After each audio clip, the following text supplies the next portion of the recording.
नमस्कार। जैसा कि इस समय लॉकडाउन चल रहा है और आप लोग घर पे होंगे, सुरक्षित होंगे और इसके साथ साथ आपके संपर्क में जो भी आपके घर में, परिवार में, पड़ोस में जो भी, उनको आप जागरूक करेंगे, बताएंगे कि सावधानी ही बचाव है। फिलहाल कोविड-19 की कोई मेडिसिन, कोई दवा, कोई वैक्सीन तैयार नहीं हुई है, क्योंकि आप लोगों की क्लासेस समय चल ही रही हैं। तो ऐसे में आप लोगों को जो है महानिदेशक SCERT के द्वारा आप लोगों को कुछ प्रोजेक्ट कार्य दिए गए हैं। उन प्रोजेक्ट कार्य को आपको 19 मई 2020 तक बना के कंप्लीट करके डाइट की ईमेल पे आपको सेंड करना है।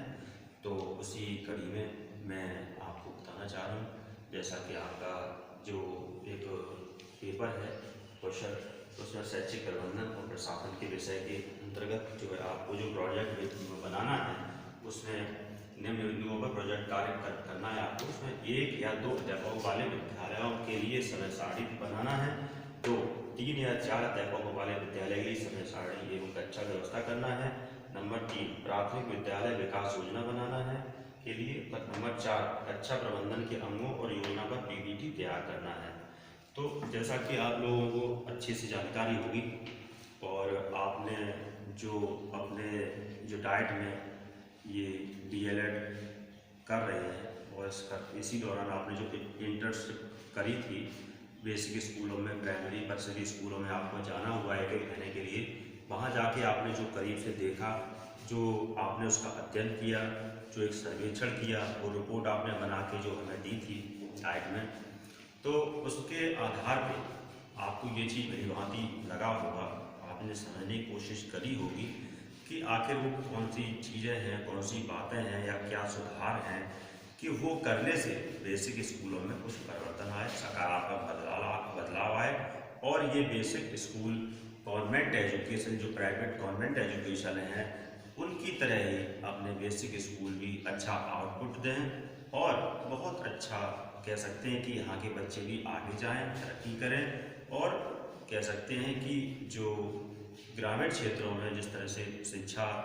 का जो मूल आधार स्तंभ अपने परिषदीय विद्यालय ही हैं, तो उन चीज़ों को ध्यान में रखते हुए आपको जो प्रोजेक्ट वर्क बनाना है, तो उसमें आपको ये चीज़ देखनी है कि किस तरीके से हमें जो है इन जो 4 बिंदु हैं, इन बिंदुओं के अंतर्गत कोई भी एक बिंदु आप ले सकते हैं। तो उसमें जो 1 या 2 अध्यापक वाले विद्यालयों की जो समय सारणी बनानी है, तो आप किस तरीके से आपने देखा कि स्कूल में जो निर्धारित संख्या है बच्चों की और उसके साथ कितने अध्यापक हैं, उसके अकॉर्डिंग तो आप कम से कम 2 अध्यापकों के लिए समय सारणी बनाएंगे, वो हमें प्रेषित करेंगे ईमेल के माध्यम से। इसके अलावा 3 या 4 अध्यापकों वाले विद्यालय के लिए समय सारणी एक अच्छा व्यवस्था बनानी है कि जो भी विषय हैं प्राइमरी स्कूलों में जो पढ़ाए जाते हैं, प्राइमरी जूनियर में जो पढ़ाए जाते हैं, जो बुक्स हैं, जो किताबें हैं, उन किताबों का किस तरीके से बच्चों को अध्ययन कराना है, बताना है और सभी बच्चों को आपको बराबर समय देना है, जिससे आप उनको लिखना और पढ़ाना मतलब बता सकें, समझा सकें। तो इस संबंध में आपको एक जो है एक प्रोजेक्ट वर्क तैयार करना है। नंबर 3 प्राथमिक विद्यालय विकास योजना बनाना है। जैसे विकास योजना का आप समझते होंगे कि इस समय वैसे सरकार द्वारा वहाँ सारी महत्वपूर्ण वस्तुओं वो निजी कह सकते हैं निःशुल्क रूप से उनको मुहैया कराई जाती हैं, चाहे यूनिफॉर्म हो, चाहे किताबें हों